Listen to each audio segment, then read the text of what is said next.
Good morning, everyone. There are still some people joining, but we're going to kick off.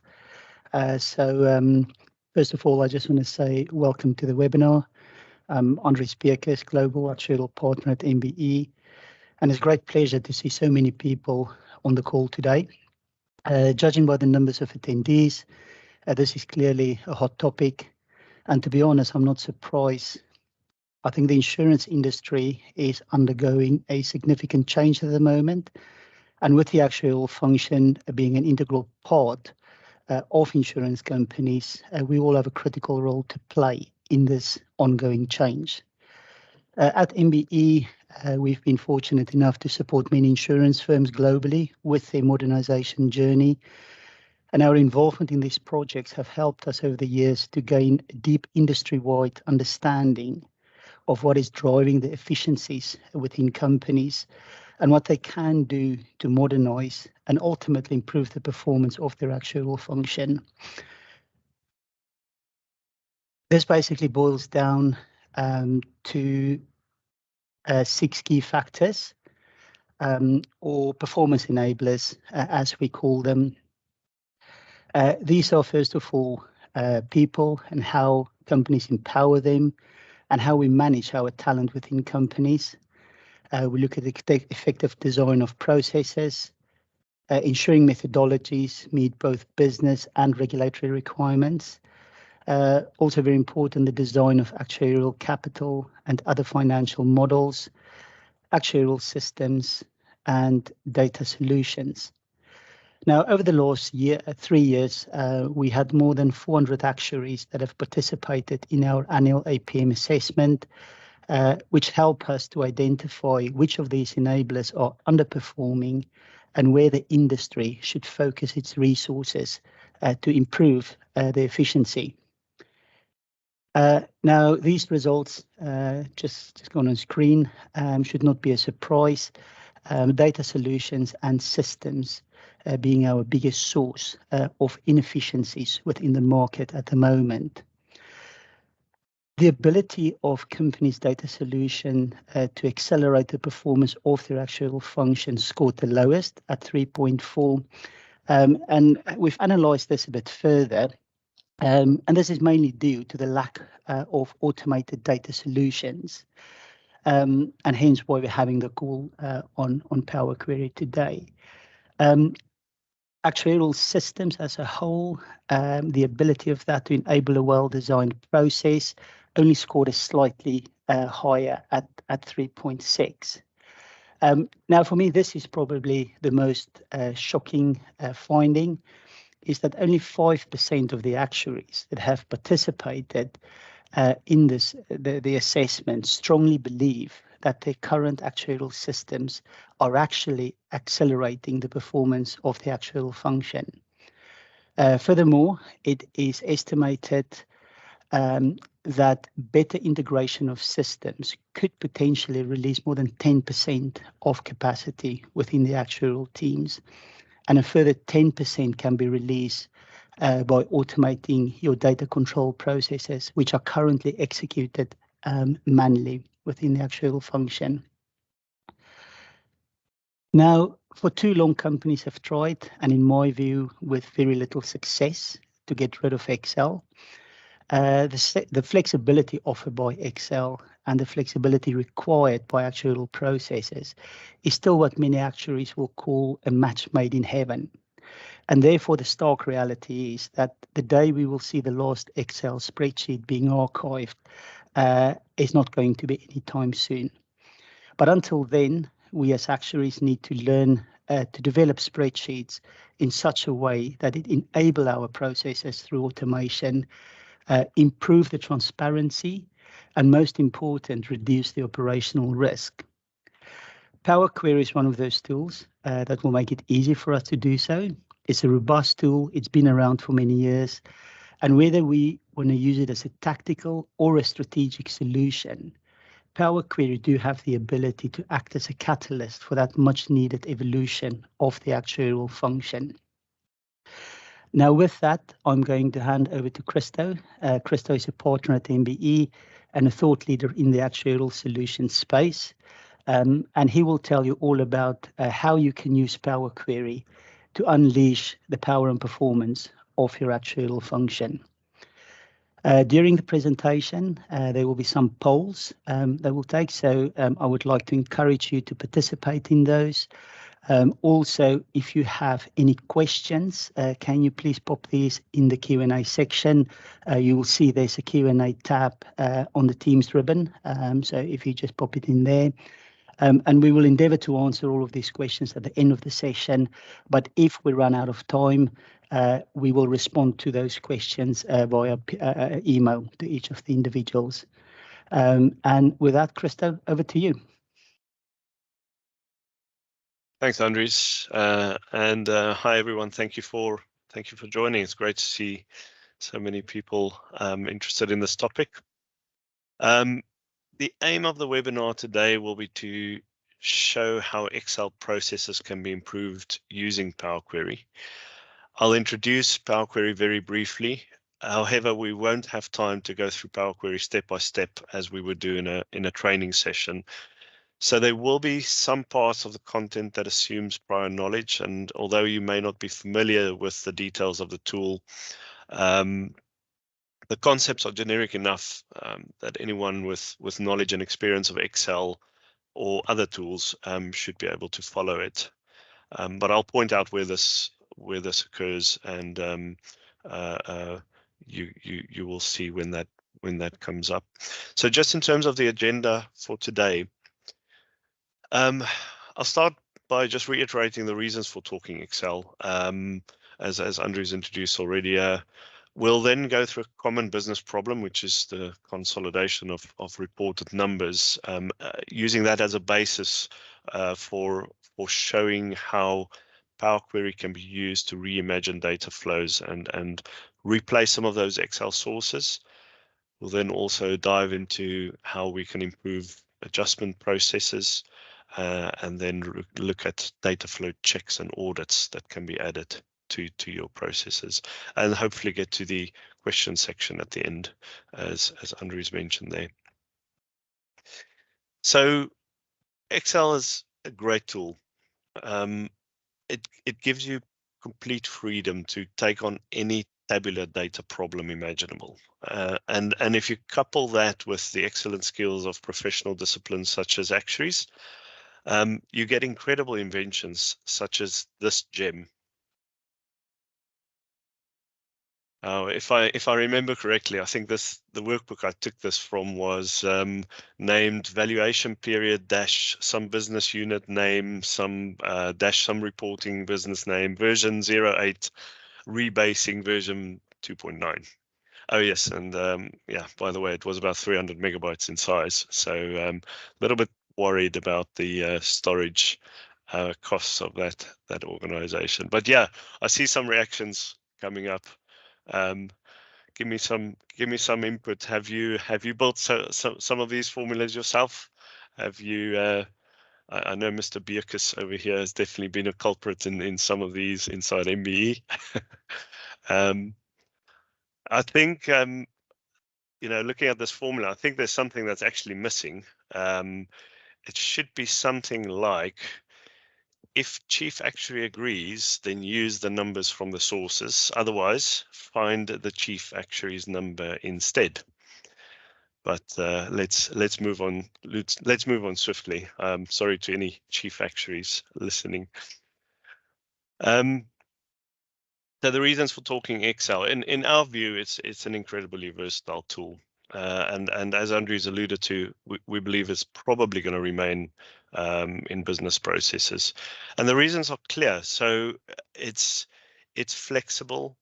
It can react to ongoing business requirements as they emerge, because inputs can be sourced from any direction, 360 degrees of freedom, and calculations performed in any cell. It's transparent, despite my joking about that formula. Anyone can read the formulas. It's easy to use. Every update that Microsoft makes to Excel is adding more automation and assistance to make it easier to solve problems. And it's cost effective. Most organizations have Microsoft Office as their main suite of applications, and so has access to the tool. So we believe Excel will probably remain, and that's why we're talking Excel today. But there is a bit of confusion that we encounter sometimes between Power Query and Power BI when we talk about Power Query in Excel. So I thought it would be important to just explain this difference between Power Query in Excel and Power BI, just to make sure that everybody understands the difference. In recent years, there's been a big focus on business intelligence, or BI for short. And many organizations have implemented some form of BI solution for their data analytics in parts of their organizations. So these terms, BI, business intelligence, data analytics, they're used quite interchangeably. My expectation is quite a number of you listening today would have had prior knowledge of Microsoft Power BI, or if not Microsoft Power BI, perhaps some other equivalent tools such as Tableau or ClickView or ClickSense, Alteryx. So these are all BI solutions. So in a moment, I'm going to explain the difference between Power Query and Power BI. But just before I do that, we're going to have a quick poll to see which BI solutions people currently use within their organizations. So Simone, if I can ask you to launch that poll for us. So you'll see that come up on screen in a moment. Which of the following platforms do you currently use in your processes? And I've tried to list out quite a number of tools, business intelligence tools that are in the market there. You'll see Tableau is quite a key one. It's actually the most mature product in the market that's been around for many years. So if you just want to submit your results on that poll as you go through it, I know there's quite a few options. You'll see there's Microsoft is a big powerhouse, of course. Oracle is in there. SAP has been quite featured recently as well. So once you've gone through that list and selected if you are aware of any of those solutions currently being used in your organization, please submit that poll, and we'll see the results coming up. This is all anonymous, so no, you don't need to worry about your name being recorded anywhere. So we'll give it a few more seconds. And then I will move on from there. I think that should be okay. Let's close it there. Thank you, Simone. So yes, quite interesting that the majority of people on this call have probably heard of or are using Microsoft Power BI already somewhere in organizations, somewhere in processes. So quite valuable, quite useful to know, because that will mean you have familiarity with Microsoft Power Query as well. And that's what I'll go through right now, is Power Query or Power BI. When looking at a data flow process, you've got these three stages. You've got the data sourcing, which is the activity of identifying and finding all the sources that you need to use within your business process. And then you've got the data transformation and preparation phase, where you will combine and filter and shape your data sources for use. And this is where Power Query sits. And then finally, we have data analytics and visualization. And this is where you create the output of the analysis performed on that data. Sometimes there's some business logic inside that data analytics as well, but those visualizations and those dashboards are what we're talking about there. And this is where Power BI is actually a desktop application that incorporates both that data analytics and visualization component, as well as Power Query, the data transformation and preparation engine. So both of those are contained inside the Power BI desktop app, but sometimes people refer to Power BI and Power Query interchangeably, and they're not really fully interchangeable. But the topic of today's webinar is actually where that data analytics and visualization section is being performed in Excel. And so the Excel desktop app is what's being commonly used in actuarial processes to present our findings, our reports, perform our analysis. And Power Query is actually inside the Excel desktop app as well. It's the same engine as Microsoft Power BI. There are very slight differences, but effectively it's a very similar, if not almost the same user experience using Power Query in Power BI and using Power Query in Excel. So looking at that center part, that data transformation and preparation, the previous poll I just ran was to ask about business intelligence solutions, and that's solutions that normally incorporates all three of these stages. But I want to focus on this one for a moment, data transformation and preparation. So I'm going to ask a second question quickly. Which tools do you currently use in your data transformation and preparation? So Simona, if you can please launch that poll for us as well. In this case, the list will look slightly different.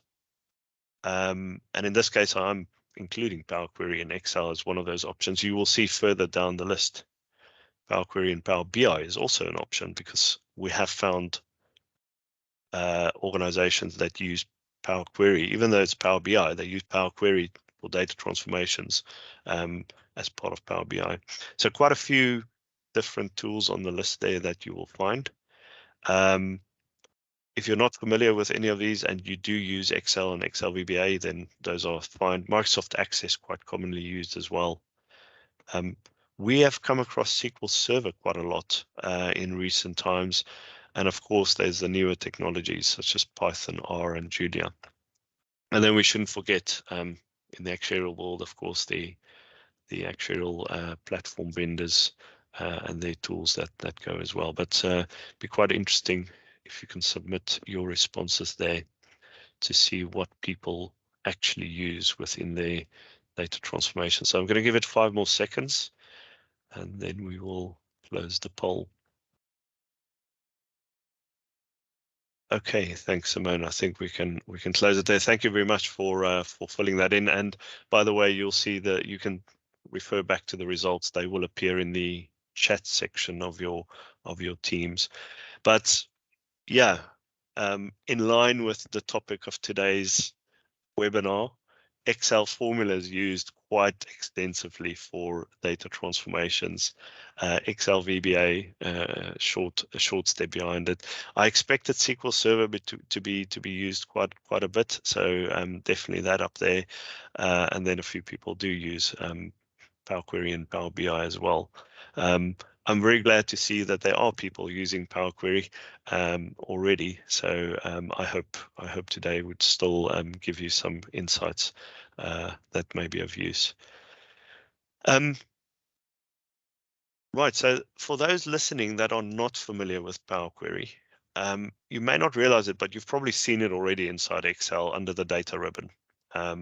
All of those ribbon commands under that data section is actually Power Query driven. And Power Query allows you to connect to a large variety of sources, ranging from files through to database systems, cloud technologies. It's really rich in the number of connections it can access. And Power Query Editor is a separate window that opens up inside Excel. Now, it's called a modal window. It means it pops up and it will likely frustrate a number of people because when Power Query Editor opens up, you're no longer able to access your Excel workbook, or for that matter, other Excel workbooks that are open in that same Excel application session. So a workaround to that is to open separate Excel sessions. But if you're familiar with doing that, you also know that that has its own drawbacks. So it's a frustrating thing. Microsoft is there's a lot of people shouting at Microsoft about that one, so hopefully they will improve that in due course. But this is the Power Query window.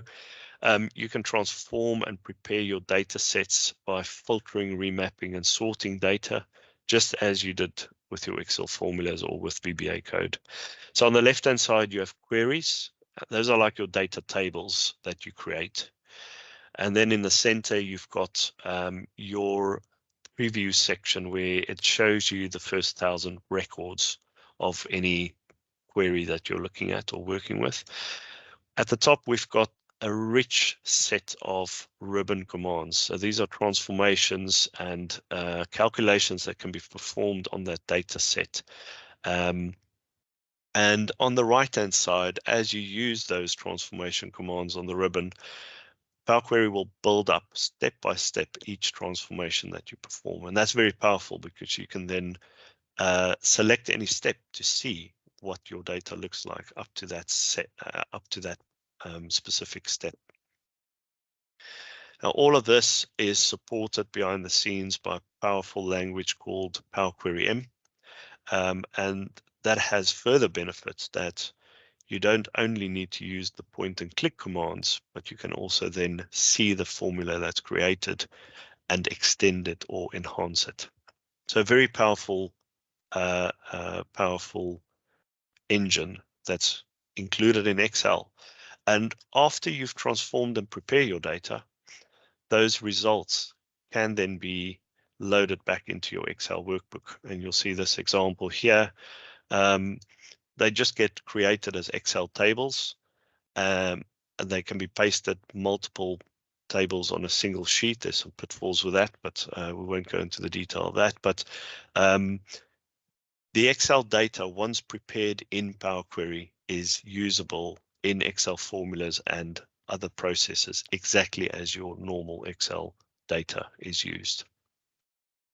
You'll see that queries and connections pane on the right-hand side is something that comes up when you're using Power Query. So that was just a quick intro for those completely unfamiliar with Power Query. I want to turn the focus to business problems that are commonly solved using Excel and use that as a basis for the further discussion. Looking at a typical actuarial process, or a lot of typical actuarial processes from left to right, you have data and assumptions that are used as inputs into models or calculations to produce some form of result set or output that is then analyzed and produces reports and dashboards for stakeholders. And this is not only common to actuarial, the same can be found in accounting processes as well, where you've got a load of inputs coming in that may feed into journal postings or other ledger postings, and then you're extracting financial statements and other MI from your accounting platforms or reporting platforms. So we'll be using an example today of a consolidation process, which is more towards the right-hand side of that end-to-end that I just described there, where the consolidation process is likely to be at higher levels of aggregation. So we're not working with that low level model output, but equally Power Query has been successfully used there, and we can touch on some of its examples later. So in this typical example I've got here today, you could get reported results from multiple reporting units, could be across multiple product lines, and they need to be consolidated. And normally that consolidation, in our experience, is done using Excel and predominantly linking between Excel workbooks. Sometimes we see VBA macros being used to import some of those results and automate that. Sometimes it links into a system, so it depends. For the example today, it's going to be a simplified one. Other sources that may flow into that consolidation process are group models, so where you've got group level capital calculations or other diversification benefits that are being added to the consolidation, as well as group adjustments. So that may be some central expense allocations that need to be incorporated. And so all of this consolidation, in our experience, happens quite a lot in Excel, and those results then need to be prepared and presented to various audiences, internal and external to the organization. So that's the process I'm going to use as the basis of the example for what I'm discussing today. And it's a very simplified example where we've got a single table of results that need to be consolidated. We've got these 3 tabs. So we've got the input data. So those are the results coming from the reporting units, and you'll see each reporting unit gives us their workbook with the results inside it, and we then use Excel linking to link it into the workbook, into this particular tab. So each of those columns on screen are effectively linked to a different workbook coming from a different reporting unit. And then we've got adjustments where those results are going to be adjusted, whether that be for model changes or assumption changes, something that may be needing adjustment at a consolidation level.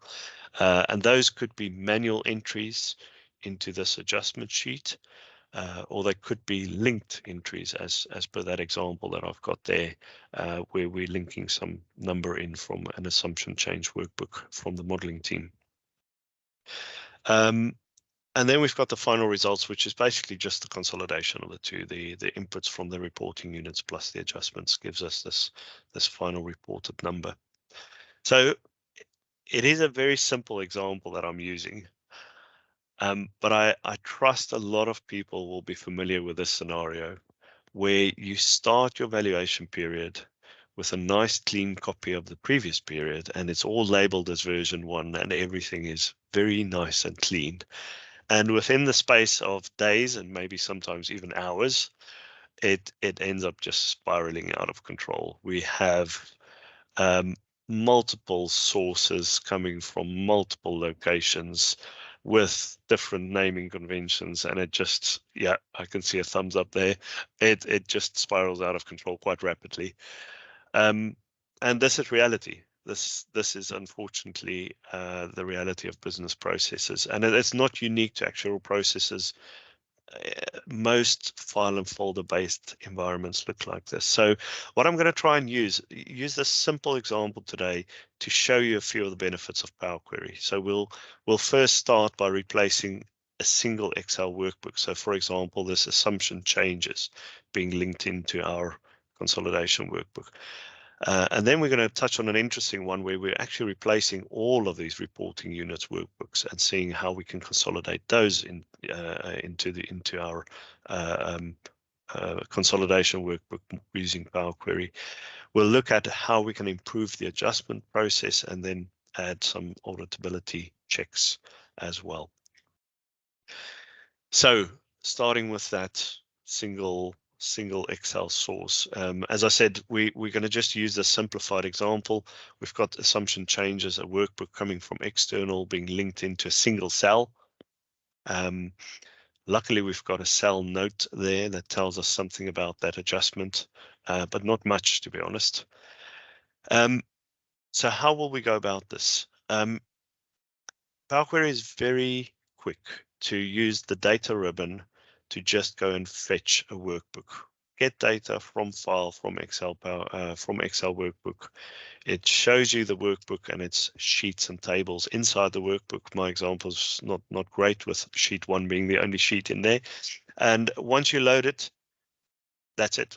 It's as quick as that. It took 4 clicks to load a snapshot of an external data source into this current workbook.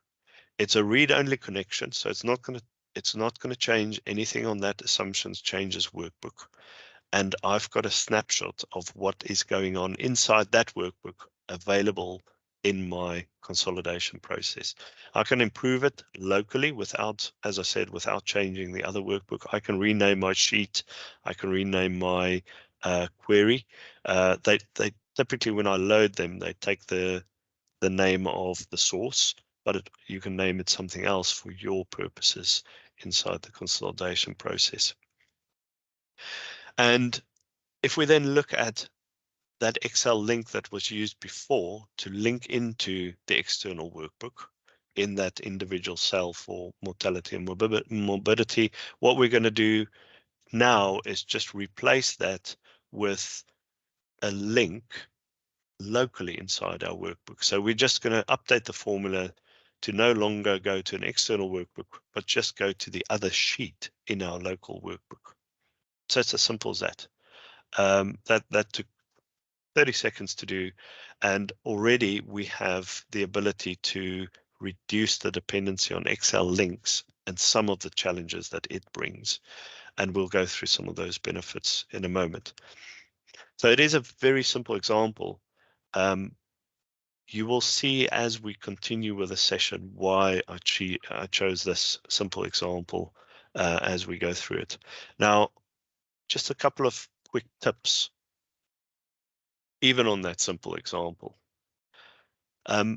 Although it took 4 clicks to go and find a file and bring it in, similar to Excel links, when that file changes, you will need to amend the source in Power Query to point to the new file. And this is where we believe parameterization is a key thing in Power Query. So those familiar with Power Query already, this is a quick tip for you. Adding parameterization to your queries is very easy. You can create inside your Excel workbook, you can create a parameters table, two-column table with parameters and value. You can add some more columns to add audit information such as who updated the value and when, etc. And then you use a custom query in Power Query. A custom function to actually just paste these 6 lines of code in there to create a function called fxGetParameter. And from that point onwards, any query where you've got a hard-coded value, you can replace it with fxGetParameter.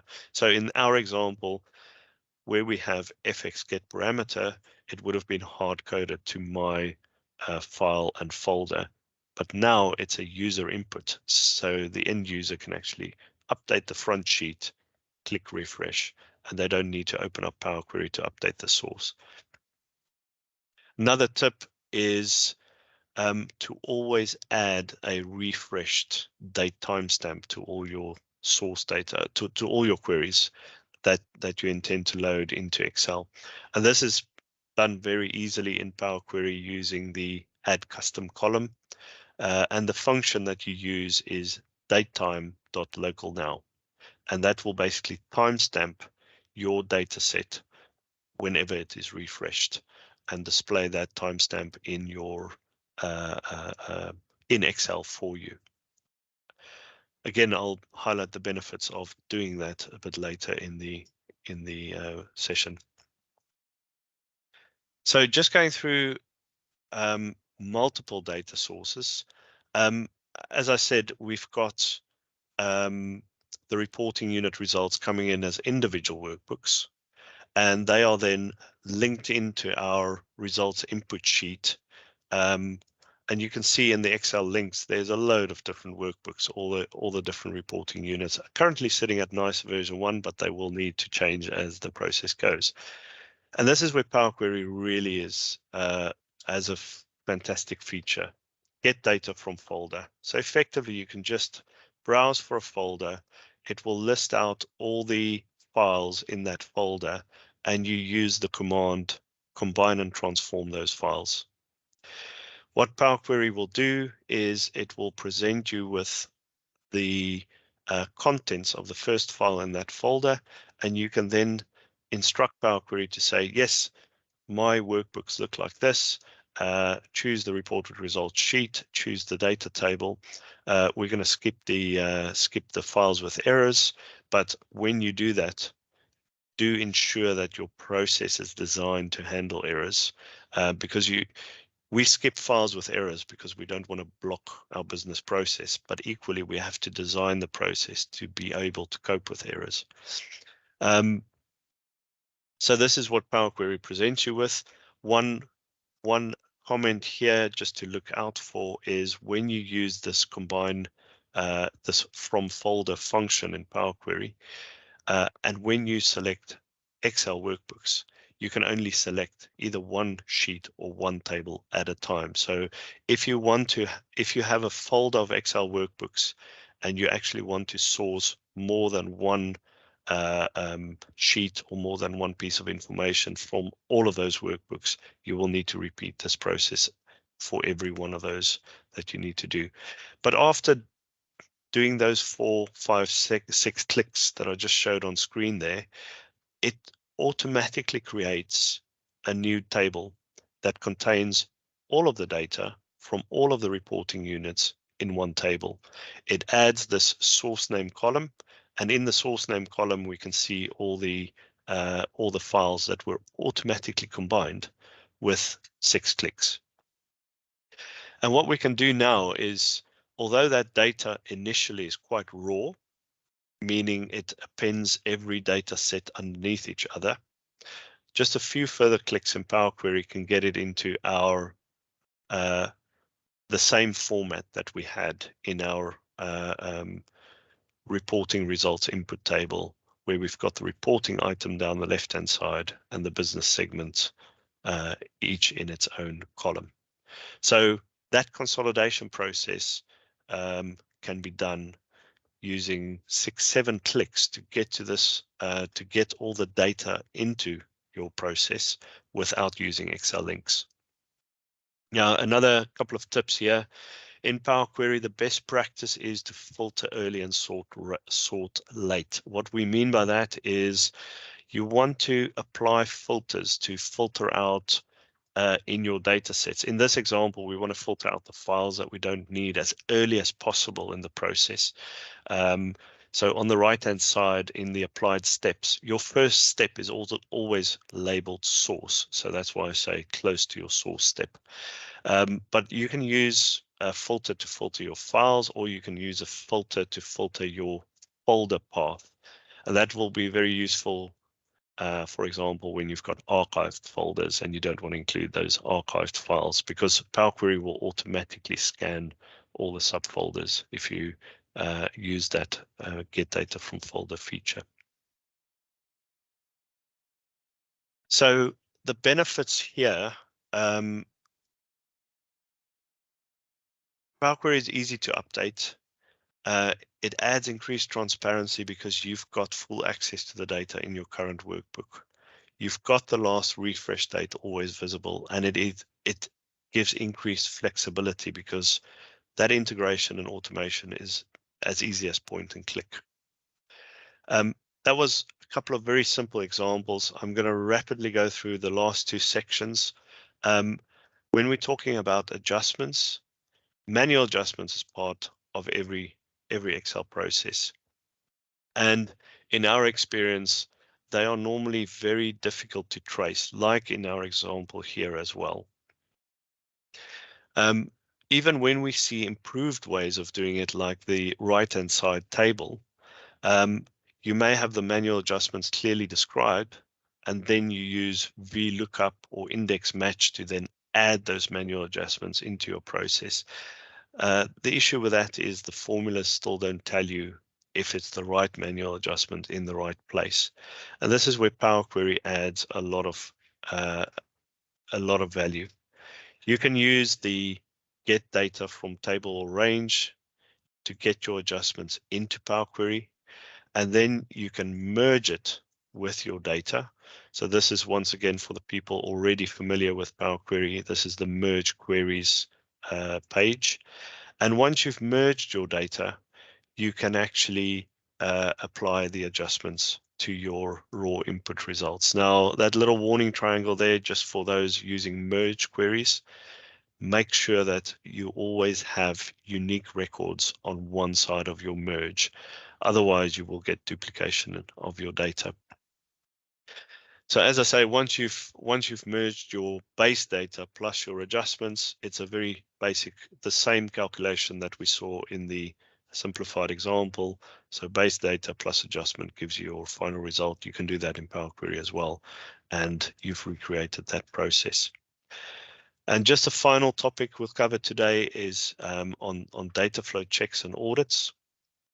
On this one, the purpose of data flow checks is to check across your data flow, that your inputs, your files, your actual inputs inside the workbook and the outputs that you produce are in the right sequence.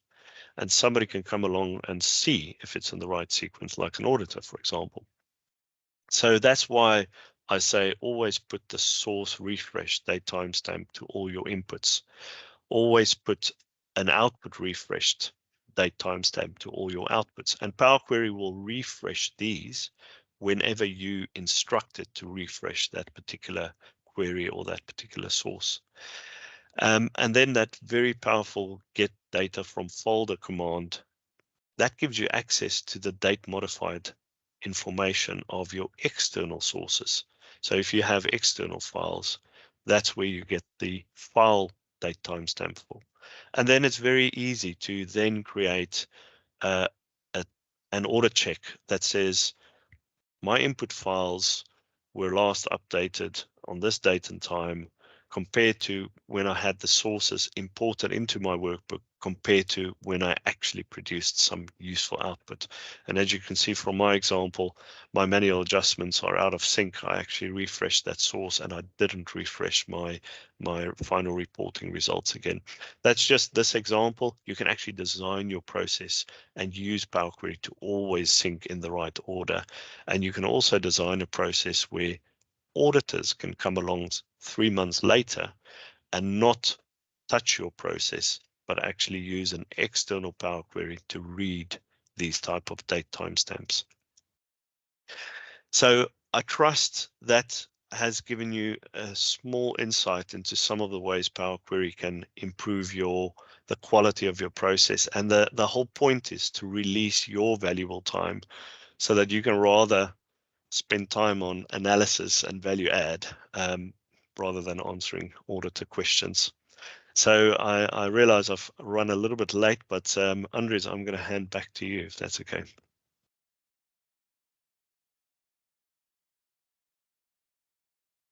Thanks, Risto.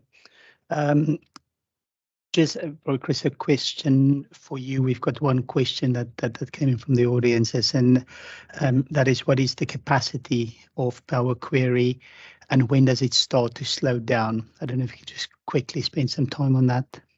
Yes, no, for sure. So very good question, thanks.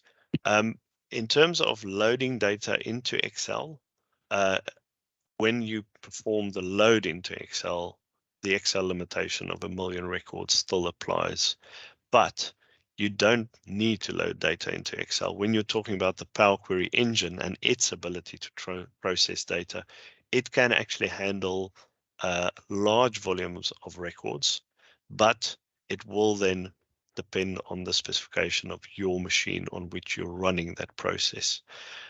There's quite a few parts to answer that question. The one is whether your external data source is a file or whether it's a system. As an example, if it's SQL Server that you're connecting to, you can actually connect to a table with 100 million records in there, because Power Query and SQL Server will work together and the performance won't be hampered. But there are definitely risks to performance issues in Power Query when you work with large file-based sources, and if your queries don't filter early and sort late, as I explained in my slides. Excellent. Thanks, Christa. We are literally out of time, so just some final words from my side. Christa gave you guys quite a high-level insight into Power Query. We do run specialist Power Query training workshops, if that's something your teams will be interested in. Please feel free to reach out to us, and we're happy to support there. If you're in the process or thinking of developing your actuarial processes or models to incorporate Power Query, we can help with that. We do recommend and often start with a proof of concepts to showcase the capabilities and to demonstrate the savings that can be made in terms of time and cost. So if that's something you would be interested in, a proof of concept or just general support, we're happy to help. If there are some wider concerns around the actuarial function, the data and system, then we can assess the performance of the actuarial function using our proprietary APM framework to review these areas, to determine the strengths and weaknesses. These assessments at the moment is free for charge, so if that's something you're interested in, feel free to reach out to us again. Sorry, there's one last question that came in from Lindy. Christo, I don't know if you're happy to answer that. We are slightly over, but hopefully it won't be too long. So let's say we have small data requirements. Can we replace SQL Server with Power Query?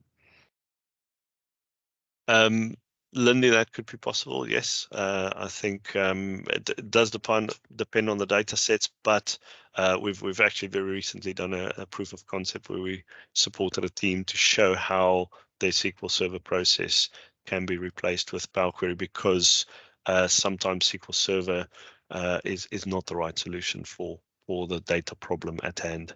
So yes, absolutely possible to simplify and streamline your processes using Power Query instead of SQL Server.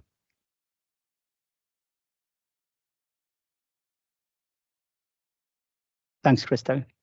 I think that concludes today. So thank you again for everybody that joined. And if you have any questions, feel free to reach out to us. We would be more than happy to help where we can. Thanks, everyone. Thank you, everybody. All the best.